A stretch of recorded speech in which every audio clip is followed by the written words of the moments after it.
Last thing I want to talk about here is this idea of pricing strategies. There's actually a lot of different ways to price things out, right? And you know, maybe you never realized this before, but there's a bunch of different approaches to pricing. And it's a question that, especially as you're starting up or if you're launching new products, that you want to keep in consideration. So I'm just going to quickly go through these different pricing strategies. One is a pricing strategy called penetration pricing. Basically, the idea is you keep the price low in the beginning, and as it rises in popularity, you increase the price, right? So you kind of got a discount at the beginning. Think about events, often use penetration pricing. Hey, get an early bird price. And it's going to go up as more people becomes more popular.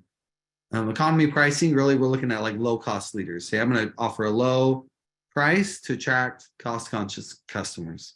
Premium pricing is the opposite. Hey, I'm gonna price my product as the highest. You're creating an exclusive pricing market, and you're going to be at the top of that market. Price skimming is when you sell your product at a high rate and then bring it down with time when the hype goes down. So kind of reverse the penetration pricing. We're going to start high and then we're going to come down over time. Psychological pricing.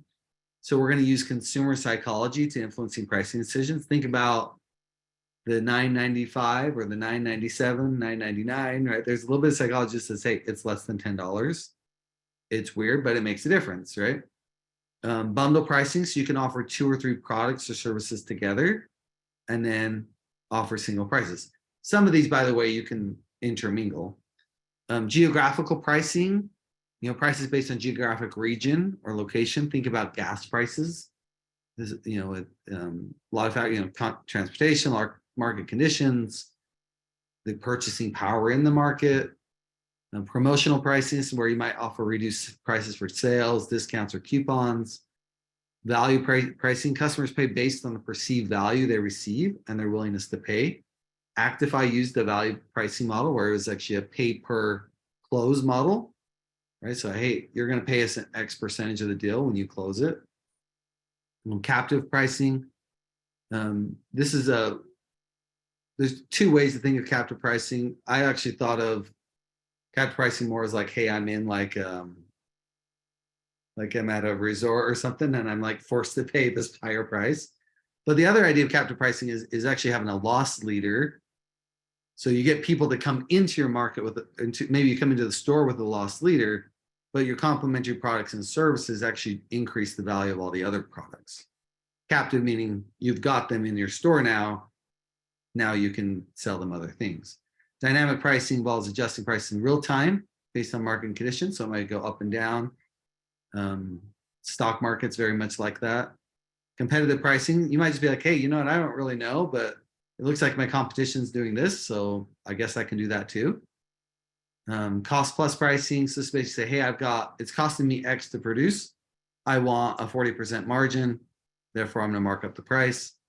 The other idea is a freemium pricing model. So you offer basic services for free, and then you upgrade users to a paid or premium service. You could also do like a trial, you know, hey, we're going to do, you know, give you full services for 30 days, and then you're going to lose those over time, right? It's important that occasionally you do pricing analysis. So pricing analysis is when you evaluate your current pricing strategy against the market demand. And you can perform this pricing analysis to identify opportunities and threats with respect to the change in the pricing model. So when would you want to do a pricing analysis? When you're considering a new product idea, so you're going to launch a new product. You might be developing a new positioning strategy, or you're maybe trying to run some tests.